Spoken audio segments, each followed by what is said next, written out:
students, how are you? Good morning everyone. I hope all of you are safe and sound at your home in this epidemic condition. Let's move on next topic, post fertilization events. बच्चों, इसके पहले हमने आपको पढ़ाया है double fertilisation. थोड़ा सा इसको हाईलाइट करते हैं. डबल फर्टिलाइजेशन, इसमें आपने पढ़ा है within the embryo sac at chalazial side there is a 3 antipodal cell. At micropylorin there is a 1 egg cell and 2 synergids, and in center there is a polar nuclei, and this is the large huge cell, central cell. आपने देखा कि pollen tube when enters into the embryo sac release 2 nuclei. pollen tube embryo sac में enter करती है, 2 nuclei release करती है. 1 nuclei fuse with polar nuclei, another nuclei fuse with egg cell. This form between polar nuclei and one male nuclei fusion take place for endosperm. क्या बनाता है बच्चों ये? Endosperm. And syngamy between the egg cell and the fusion between the egg cell and the male nuclei for zygote. There is 2 places where the male and female gametes fuse together, so this is called double fertilization. इसके बारे में हम already आपसे discuss कर चुके हैं इतनी सारी चीजें. And double fertilization discovered by ESG Nawaschin ने इसको डिस्कवर किया था लिलियम प्लांट में. अब हम लोग पढ़ते हैं कि after fertilization what types of events take place. Fertilization के बाद किस तरह की घटनाएं होती हैं, क्या होता है, उसके बारे में हम लोग डिस्कस करेंगे. आपके NCERT में देयर इज 4 मेन पॉइंट दे दिया है बच्चों. फर्स्ट दिया है after fertilization zygote develop into embryo. First case क्या है? जो ही फर्टिलाइजेशन कंप्लीट होता है सिनगेमी के बाद जाइगोट किसमें चेंज होता है? एम्ब्रियो में. सेकंड, एम्ब्रियो सैक के अंदर क्या चेंजेस आते हैं? Primary endosperm nucleus. This is the triploid condition. Primary endosperm nucleus change into endospermic tissue. यह इंडोस्पर्म ट्रिप्लॉइड बहुत सारे टिश्यू बना देता है. और ये जो इंडोस्पर्म होता है बच्चों हैव अ न्यूट्रिशियस नेचर. यह एनर्जी प्रोवाइड करता है, न्यूट्रिशन प्रोवाइड करता है फॉर डेवलपिंग एम्ब्रियो के लिए. थर्ड केस हम लोग को पढ़ना है बच्चों ovules. After fertilization ovules change into seed. Ovule किसमें कन्वर्ट हो जाता है? सीड में. एंड फोर्थ हमको पढ़ना है बच्चों overall ovary change into fruit. There is 4 main events. ये 4 मेन इवेंट्स होते हैं आफ्टर फर्टिलाइजेशन और पोस्ट फर्टिलाइजेशन इवेंट्स में. फर्टिलाइजेशन के बाद 4 चीजें ओवरी के अंदर होती हैं. सबसे पहला तो होता है बच्चों मैंने क्या बताया? Zygote change into embryo. Primary endosperm nucleus divide and redivide for so many primary endospermic tissue. Third बच्चों ovule change into seed. Fourth ovary change into fruit. अब इन्हीं के बारे में हम लोग 1 by 1 डिस्कस करेंगे अपने लेक्चर में. इसमें एक चीज़ आप लोग ध्यान दे लो बच्चों, जो इवेंट्स का ऑर्डर है, जो एम्ब्रियो सैक के अंदर इवेंट्स होते हैं, पहले क्या होता है? पहले डेवलपमेंट होता है बच्चों इंडोस्पर्म का, because endosperm provide energy for the developing embryo. जब एम्ब्रियो के डेवलपमेंट के लिए एनर्जी चाहिए होगी तो कौन प्रोवाइड करता है? Endosperm. So development of endosperm take place first. तो इंडोस्पर्म का डेवलपमेंट सबसे पहले होता है. तो सबसे पहले हम लोग क्या पढ़ेंगे बच्चों? एंडोस्पर्म के बारे में कि एंडोस्पर्म कैसे बनता है, क्या रोल है, कितने तरह के इंडो टाइप्स होते हैं, एंडोस्पर्म का नेचर क्या है, इसके बारे में पढ़ेंगे। फिर इसके बाद हम लोग पढ़ेंगे एम्ब्रियो डेवलपमेंट के बारे में कि how zygote developed into a embryo, zygote कैसे एम्ब्रियो डेवलप होता है, एज इन मोनोकाट और डाइकाट। सेपरेट केस में मोनोकाट और डाइकाट में अलग अलग केस बनता है, किस तरह से डेवलपमेंट होता है उसके बारे में स्टडी करेंगे हम लोग। इसके बाद ovule convert into seed, then ovary into fruit. तो आइए सबसे पहले हम लोग चलते हैं बच्चों इंडोस्पर्म के बारे में स्टडी करते हैं। इंडोस्पर्म, पहले इंडोस्पर्म आपने जान लिया कि what is endosperm. Endosperm is have a nutritious nature, endosperm triploid होता है, इस सब के बारे में आप लोग डबल फर्टिलाइजेशन वाले लेक्चर में जान चुके हैं। आइए यहाँ पर हम देखते हैं बच्चों इंडोस्पर्म का नेचर। पहला पॉइंट क्या है इसका कैरेक्टरिस्टिक फीचर, इसका नेचर क्या होता है। Some endosperm have starchy in nature, some proteinous in nature, some oily in nature, some stony in nature. Main इसकी फीचर है स्टार्ची। आप लोग जनरली व्हीट, मेज, राइस खाते होंगे। ये क्या होता है बच्चों, स्टार्च होता है, कार्बोहाइड्रेट होता है। इसका फूड सप्लीमेंट इसमें क्या होता है, कार्बोहाइड्रेट होता है, चाहे व्हीट हो, मेज हो, राइस हो या इंडोस्पर्म ही होता है। मेनली फूड का कंपोनेंट इसमें स्टार्च होता है। सेकेंड आता है बच्चों प्रोटीन। मेज में जो उसका जो आउटर लेयर होती है दैट इज एलुरान लेयर। मक्के में जो एलुरान लेयर होती है, आउटर कवरिंग लेयर होती है, उसमें प्रोटीन होता है, तो वो भी एक तरह का इंडोस्पर्म है। इसको प्रोटीनस नेचर इंडोस्पर्म कहते हैं। तीसरा आता है बच्चों ऑयली इंडोस्पर्म। ऑयली इंडोस्पर्म में आपने मार्केट में अक्सर देखा कैस्टर ऑयल है, कोकोनट मिलता है, खाते भी हो, वेरी पॉपुलर है। कैस्टर ऑयल का बॉटनिकल नेम रेसिनस कॉम्युनिस है।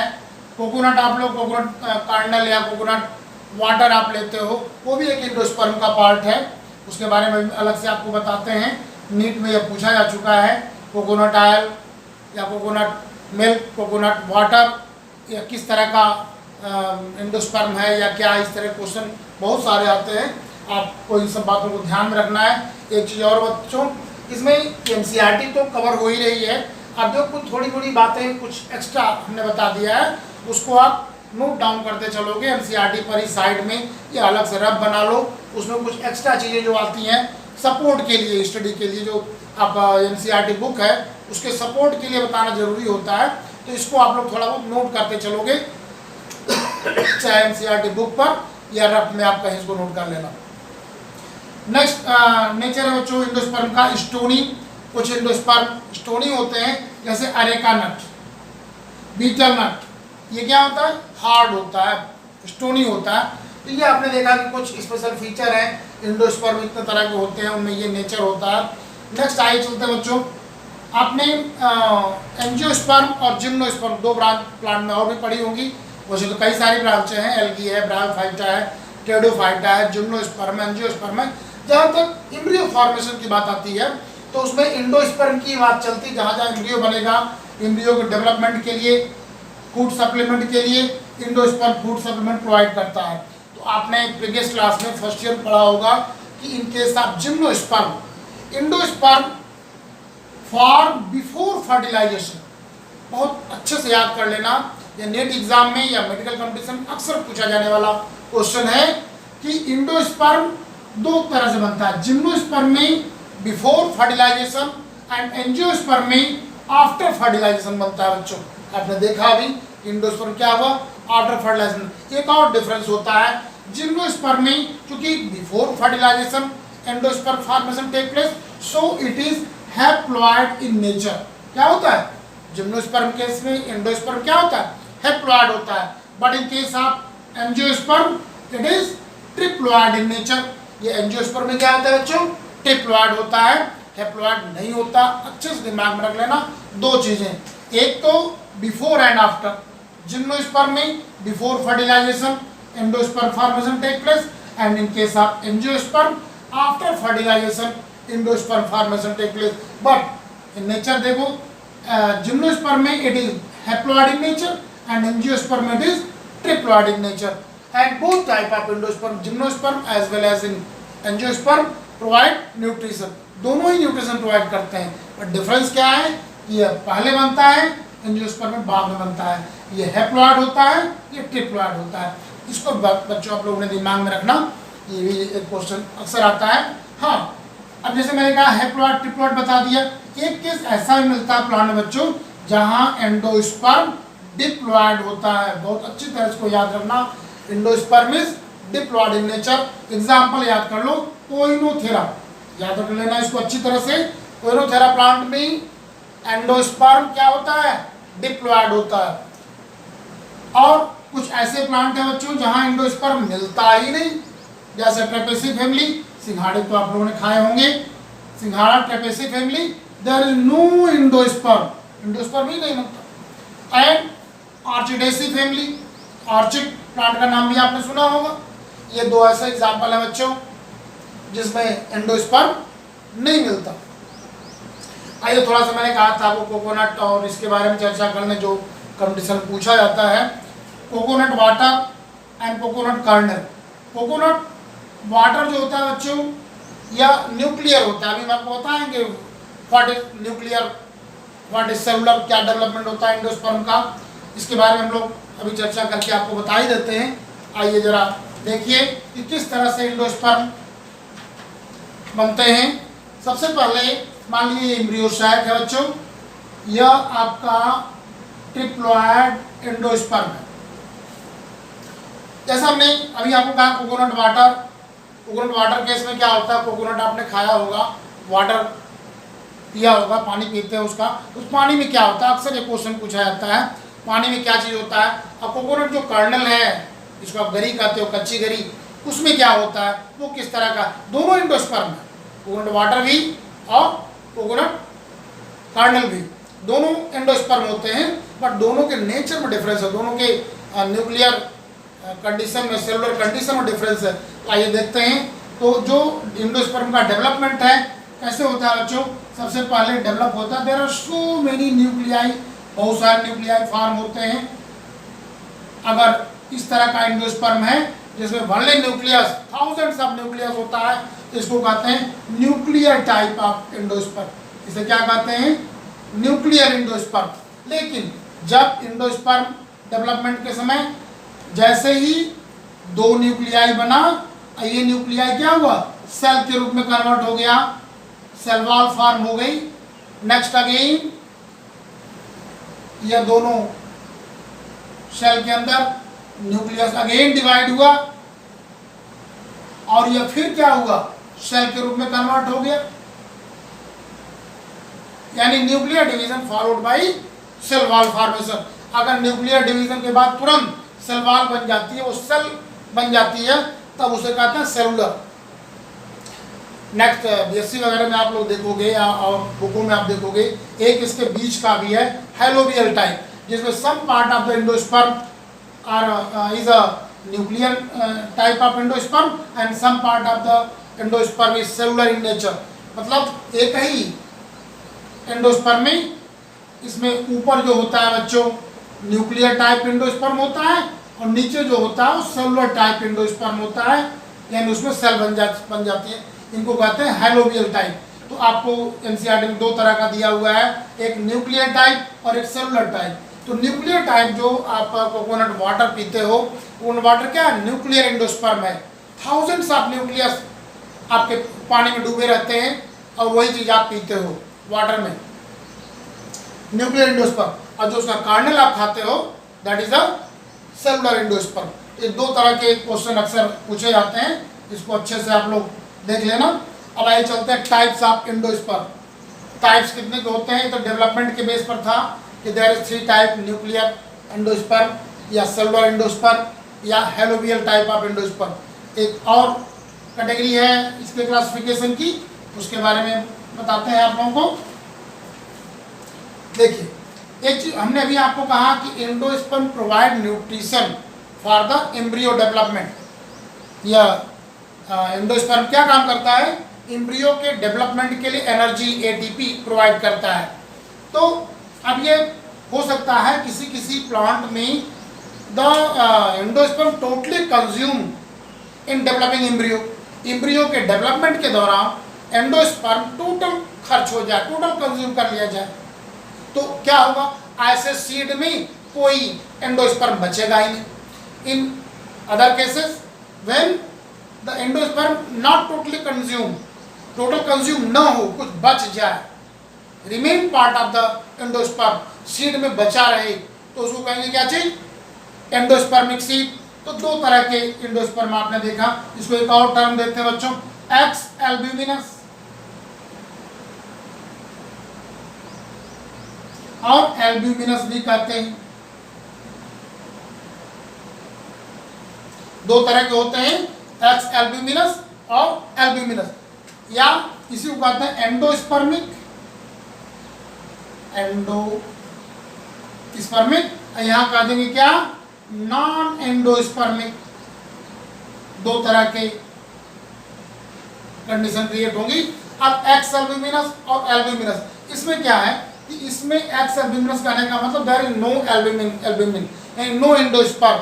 इसको कहते हैं टोटली कंज्यूम. इसमें क्या कर लिया गया कि एंडोस्पर्म क्या हो, टोटली कंज्यूम हो गया. और यहां पर क्या हुआ, टोटल कंज्यूम नहीं हुआ, परसिस्टेंट. क्या कहेंगे इसको, परसिस्टेंट.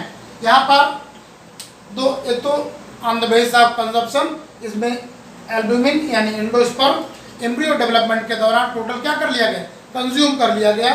तो इसको इस तरह के सीड को कहते हैं नॉन एंडोस्पर्मिक सीड या एक्स एल्ब्यूमिनस सीड. जैसे आपके जितने भी डाइकाट, जैसे पी एग्जांपल है, बीन है, पी बीन, ये जो होंगे, इसमें जो कार्डिलेडन कन्वर्ट होता है सीड में, कार्डिलेडन जो बनता है, कार्डिलेडन के बनने में, एम्ब्रियो के बनने में टोटल एल्ब्यूमिन, टोटल एंडोस्पर्म क्या होता है, कंज्यूम हो जाता है. यहीं पर देखते हैं एल्ब्यूमिनस में, जैसे आप मेज है, राइस है, व्हीट है, आप कह सकते हो मेनली मोनोकार्टिलेडनस सीड में ये एल्ब्यूमिनस सीड होते हैं. तो आपने देखा दो तरह के सीड हमको मिलते हैं, एक वे सीड जिसमें जो एंडोस्पर्म है टोटली कंज्यूम हो चुका है एम्ब्रियो डेवलपमेंट के दौरान, और एक वे सीड है जिसमें ये परसिस्टेंट है, टोटली कंज्यूम नहीं किए गए हैं, कुछ some part of the endosperm remaining here, यहाँ कुछ बचे हुए हैं. जैसे आपका मेज है, आप कह सकते हो जो आटे आप खाते हो, राइस, पल्स, मेज, ये जो आटे फ्लोर आप खाते हो, इसमें क्या चीज़ होता है, एंडोस्पर्म ही तो होता है, न्यूट्रिशियस मटेरियल ही तो होता है. तो इस तरह से दो तरह के टाइप्स आपने देखा कि दो तरह के एंडोस्पर्म होते हैं. तो आज हम लोगों ने बच्चों ये पढ़ा कि कैसे प्राइमरी एंडोस्पर्म न्यूक्लियस कन्वर्ट हो जाता है सेलुलर में, हेलोबियल में या अदर फॉर्म में, और कैसे वो कंज्यूम होता है ड्यूरिंग एम्ब्रियो डेवलपमेंट में, और एंडोस्पर्म के नेचर क्या होते हैं. नेक्स्ट लेक्चर में हम लोग पढ़ेंगे बच्चों कि how the zygote developed into a embryo in case of monocot और in case of dicot separately. अलग अलग इसको हम लोग पढ़ेंगे कि मोनोकाट में यह किस तरह से डेवलप होता है और डाइकाट में किस तरह से डेवलप होता है. बच्चों आप लोग वीडियो को पर डे देखा करो, क्योंकि एक वीडियो दूसरे से कहीं ना कहीं लिंक है, तो इसको इग्नोर मत करो. और डेली जो आप पढ़ो तुरंत आप नोट्स बना लो, ये आपके लिए बेनिफिशियल होगा. Daily 1 by 1 bits by bits आपके दिमाग में बातें बैठती जाएंगी और आपको याद होता रहेगा. ये सोचो कि एक ही दिन सारा देखेंगे तो आप उतना देख नहीं पाओगे और आप कहीं कहीं कंपटीशन में पीछे हो जाओगे. ओके बच्चों, थैंक यू. हम मिलते हैं नेक्स्ट लेक्चर में, zygote developed into embryo. Okay.